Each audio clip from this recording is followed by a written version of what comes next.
Hello and welcome back to Novel Craft Secrets. In this video, there's going to be no demo. I'm not going to share my screen. I'm just going to do the YouTube thing and talk to you about secondary characters and side plots, about how I think about them, about how to design secondary characters, which if you have not seen the two videos I did on how to design main characters, then you're going to want to check that out because there's going to be a lot of things repeated here, but with a twist that are specific to secondary characters that I want to talk about. So let's get into this. Let's talk about the thinking behind secondary characters because I feel like, especially if you're a new novelist, if this is your first novel, then like me on my first novel, you probably don't think too much about your secondary characters because we tend to put a lot of thought into our main character, the plot of our story, maybe the setting, maybe the world building. But when it comes to secondary characters, it's like, well, I have this girl and she needs a best friend, so I'm going to put a best friend in there.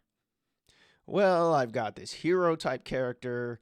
Well, he needs someone to go against, so I need to put a bad guy in there. And this is how a lot of people think of secondary characters because anything that's not your main character is a secondary character. That's all there is. You can have people that are on the same level, but what happens, and you've probably read stories like this or watched stories like this, that one character is always just a little bit more interesting than all the rest. I think of Game of Thrones, where it feels like there's a lot of main characters, right? You got Ned Stark, you've got Jon Snow, you've got the Lannisters, Tyrion Lannister, you got all these characters, but there's always that one who's just like, okay, when's his scene? When's her scene coming back? I'm really looking for that one. And so as story creators, we want to engineer that as much as possible because one of your big jobs as a novelist, especially a novelist when your story could be hundreds, thousands of pages long, is you need to steer the reader's eye. You need to steer their attention throughout your story because if you try this kind of egalitarian approach, then it, it's going to bring the whole novel down. It's going to bring the whole story down because the reader's not going to know like which character is important, like what should I be kind of looking out for. So, long story short, you need to put thought into your secondary characters. Um, and I wrote down here why you should drop the NPC type of thinking, right? I've noticed it's become very uh, fashionable to talk about main character energy in general, not just in like writing novels, but in general. Maybe you've heard this. Main character, she's got main character energy. He's got main character energy. Oh, that person's an NPC. I think you should really drop this thinking. And the reason why it's harmful for you as a novelist because everybody's a main character in their own story. Like think about it. Do you think you're a secondary character? Of course you don't. You have your own thoughts, feelings, goals. You have your own life and you have a best friend, you have parents, you have people that support you who would be secondary characters in your life, but you are a secondary character in somebody else's life. You are an NPC in somebody else's life. That's why I don't like the thinking because it gets you out of that mindset of wanting to flesh out other people that you put into your world. If you reduce people in the real world to a flat NPC that has a pre-built set of lines that they recite on command, then you'll do that in your writing. So this is just kind of a mental exercise to get you out of break you out of that because it's very common nowadays to talk and think like this, and talking echoes thinking, which shows in your writing. You want to get that out. Let's talk about how to design secondary characters. I don't have much to talk about here because I design them pretty much the exact way that I design main characters, which, like I said, you should go back and watch the last two videos that I did in this course if you haven't already, because that outlines my entire process, and I'll just summarize it here. Just having a unique perspective, why the story, right? Why now? What's their voice? They need to have a motivation, they need to have an obstacle. But unlike your main character, we're not going to see them as much. At least we shouldn't see them as much, this secondary character. But they need to have at least one big one. And so I wrote down here perspective. They need to have a unique perspective. And it can be the same perspective as the main character, but we'll talk about why you should change it up a little bit in a second. Position. They need to have a position, and it once again, it can be aligned with the main character, but it should be slightly angled to where it's enough to distinguish them. And I've been there. I've made this mistake with my first novel. I'll never forget. I the main protagonist of my first novel was a teenage girl, and she had a best friend. Most teenage girls do. I put the best friend in there, and I'll never forget my wife read my novel, and she was like, "Yeah, what happened to Harpreet? She kind of just drifted away. This was the name of the best friend." And yeah, I did what a lot of first time authors do. I put the best friend in there because in the early on in the book she has the best friend and da da da. They talk about their problems and all this stuff together. But then she just kind of went away. Did she move? Did she not be friends with her anymore? Did she die? What happened? I didn't have any resolution to this character. This character was just kind of a placeholder. Maybe you've written stories like this. You've probably seen this in a story or two. It happens all the time where it's like, we just need somebody beside because it makes sense. Like most teenagers have at least one friend, and we need to put that in character. You should not do that. You should definitely design them to where they have a purpose for being there. And that's the third thing I said that they need to have. They need to have perspective, a position that's slightly askew from the main character, and they need a purpose. They need their own purpose. They need their own motivation. And this is where I was talking about before, where things can get interesting for your secondary characters, even if they're best friends, right? And I'm using best friend because this is the typical archetype where they are most likely to be very similar in background, upbringing, experience to your main character. And so this is where a lot of first time novelists run into problems because it's like, well, I can't distinguish which one because they're so similar that I don't know. And so this is where you distinguish them by having them have a different motivation. Example, if your main character's purpose is to get a job, then maybe your secondary character's purpose is to impress her parents. That's enough of a contrast to where if I show a scene with the secondary character arguing with her parents about something, then I can have that be reflected in that scene. Whereas the main character, her main goal is to get the job. We don't have to show that aspect. This is where you can get, and this is a basic example, of course, I'm just making up off the top of my head, but this is where, and this transitions well into side plots. What are side plots? I'm not going to give you the textbook definition because I don't know it. The way I think about it, though, are narrative threads that are smaller than the main narrative, but that support the main narrative. And they're usually experienced through secondary characters. That's how I think of side plots. You'll probably find a more elegant definition. I just made this down. I didn't even write that down, but you'll probably find a more elegant definition somewhere, but this is how I think of side plots. They are narrative threads that they align well with side quests in video games.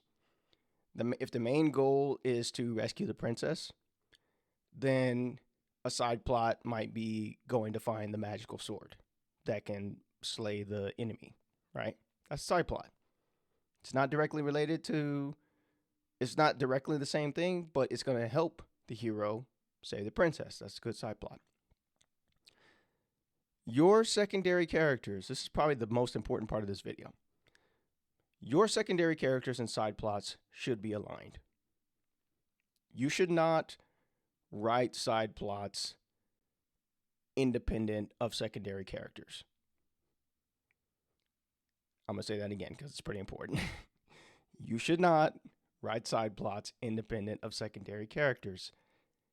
And the reason why is that's how you end up with this disjointed kind of story, because all of a sudden it's just like when I talked about in the world building video, where you're trying to fit the world into the story instead of the story into the world. Maybe I said that wrong, but you get the point. The story should come first, not the world. It's the same here. The main narrative in this case should come first. The side plot should come second, but the secondary character should come on top of the side plot. And this is how you get more resonant side plots, because it's not just about finding the magical sword, it's about the best friend fulfilling her potential, even though she's in the shadow of the main character. You see how that's more interesting than just finding the magical sword as a side plot? So let me tell you how I do this. How I think about side plots. 3 rules for side plots that I try and follow. One, I've been saying it all along. The secondary plot needs to support the main narrative. It needs to have something to do with the main narrative. And I think this is where some side plots and stories, I can't think of any off the top of my head, but I think this is where they fall flat, is because you're asking yourself, well, what did that have to do with the main narrative? And if you're struggling to find the connection to the main narrative, you should axe that side plot. It's not a good side plot. I think that's the number one killer of side plots, because then it just becomes filler. And I think we've watched, we're in the era of Netflix and Amazon Prime. So we've seen a lot of filler in stories that is just meant to chew up time, that does not really add to the story. It damn sure don't add nothing to the characters. It's just kind of there. There's a lot of this unfortunately, in today's content era, right? We're not in the business of making that. We're in the business of transforming readers and really building worlds and building characters out. The second thing they need to have is a supplemental perspective. They need to add something to the main, they need to contribute something that the main narrative is weak in or doesn't have. So let me give you an example from my first novel. There's a side plot of basically one of the main secondary characters who becomes like a mentor figure to the main character. She has a side plot where she's a military veteran, and she's got her character arc is basically healing from PTSD, from traumatic experiences in the past. It's nothing original, nothing new, but that is her character arc. She starts out as this kind of cynical, jaded veteran, and then in the end, she finds something else to fight for. She finds a new mission. That's not in the main narrative, and so by presenting that character arc, we add that color, and it makes the entire thing brighter, makes the entire thing better. And then the third thing the secondary plot needs to have is just color and balance. I mean, that's the other thing that, and I wrote down color and balance. What does that mean? Basically, if your main story is saving the world, if every single thing in your novel is about saving the world, then it really gets kind of dull, especially over a novel length. And a lot of genre fiction has this issue, right?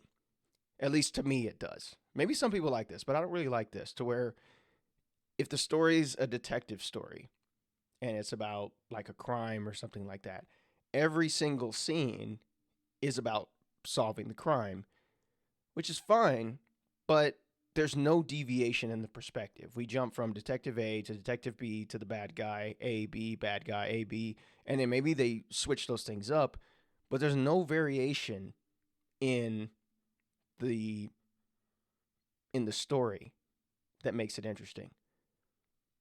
It's kind of like a song that there's a lot of pop songs that do this too. They just follow the standard formula. It's just like verse 1, chorus, verse 2, chorus, bridge, chorus, song ends. And that's fine. That's a functional song. It might be even a good song. It might be even a popular song. But I think this is the power of that we have as storytellers. You can change that up. And I think this is where side plots really come in that are well done.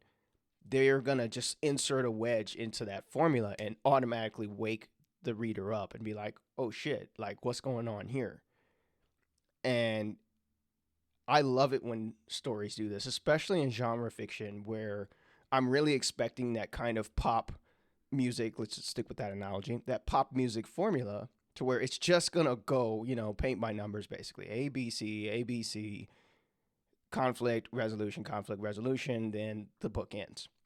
But when they throw like a twisted perspective in there, or they throw like some type of just tonal shift or something that's totally unexpected, you know when this is done well because you're just like, it's done in a good way. It's not like too random.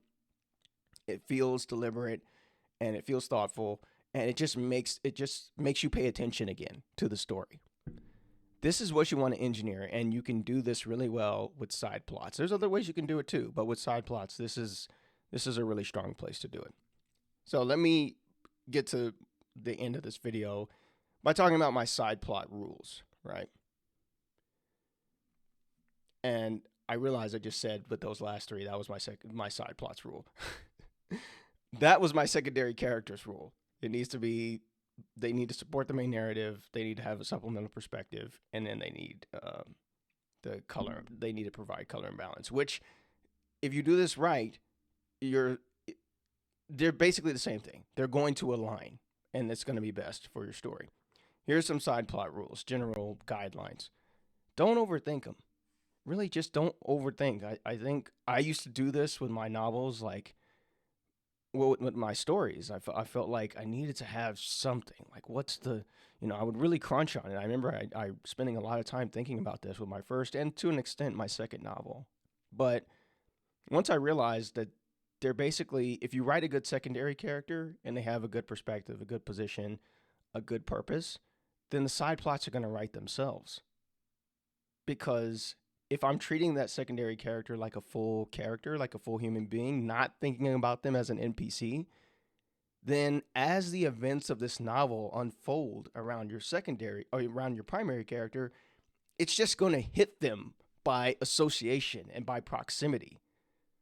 They cannot not be affected by it, especially if they care about the main character at all.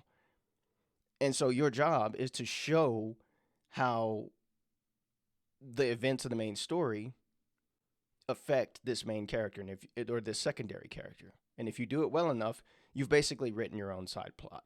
You've basically written a side plot. Guideline 2 is always have a character at the center of your side plots. And I've already kind of touched on this, but a side plot for the sake of a side plot is usually not very interesting. It's just not. But if you have a character at the center who you've made their motivations clear, then the side plot, it doesn't really matter what it is. It just matters that we're seeing this secondary character. Like, I think of a big one from Game of Thrones is Arya Starks, right? Her whole list and reciting the names, and as she throughout the series, as she slowly gets revenge on all the people who killed her father in the very first season, it feels so rewarding and satisfying. That's why she became one of the most famous characters, or one of my favorite characters in Game of Thrones, because you see her grow from this kind of little girl to this deadly warrior, and it's all revenge. It's all revenge throughout, and that is a really good side plot, just because it's just stewing. It's just there, and boom, she's just hitting them one at a time in her own way. I thought it's just super satisfying.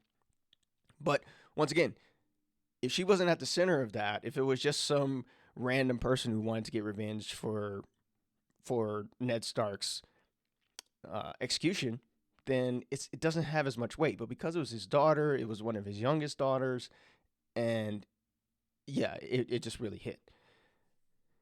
The last thing I want to talk about is, the last guideline is keep your side plot small. And if you can't keep it small, you should probably write another book. And I haven't had this happen with mine yet, but I've definitely had side plots that just on their own, they just kind of balloon, right? Like, you don't, and this can happen because you don't know how big a part of the story is going to be until you get further in, and then you see, oh, well, this, you start making the connections between this side character and then the main narrative, and then all of a sudden side plot starts getting out of control. This happens a lot with romance arcs in romance stories. So if you're writing an action story, and you could probably think of many movies and many TV shows where the romance arc kind of became the main story, but it wasn't the main story. And one that comes to mind is Star Wars Attack of the Clones. Like, Anakin and Padme's love story was a big part of it, but I feel like that movie really, it like overshadowed everything else in that movie to where I don't remember anything else. And I haven't seen that movie. God, it's been a long time. It's been a minute since I've seen that movie, but that's what I remember from that movie. Not the Clone War or the beginning of the Clone War, not the Yoda fighting that I remember that was heavily overhyped and over advertised at the time. I actually saw it at the theater, so that tells you how old I am. But I remember the Anakin and Padme love story. And I don't know if that's what the creators of the movie wanted me to walk away with. Like, this is Star Wars. This is not Titanic. So the point is, you want to control that. Don't let your narratives get out of control. Don't, or your subplots get out of control. Keep characters at the center of them, but this is how you elevate your main narrative by, and this is how you write a novel. Basically, a lot of first-time novelists, they wonder, and because I wondered this too, how do I get to novel length story? Like, how do I get there? Like, I have a main story, and let's take a detective story. I have the crime, and I know the bad guy, I know the main character's motivation. Maybe there's a love interest in there, whatever. But how do I make it novel length? This is how you do it. Side plots and sub characters. You can add as many side plots and sub characters as you want. You take try-fail cycles, like I talked about in the last episode, and we'll talk more about this when we talk about outlining. You take try-fail cycles to where they're getting close, but no good. They're trying to solve the case. Nope, near miss. Almost got the clue, not enough. Personal setback, external setback. All this is the main plot. Then you tack on sub characters.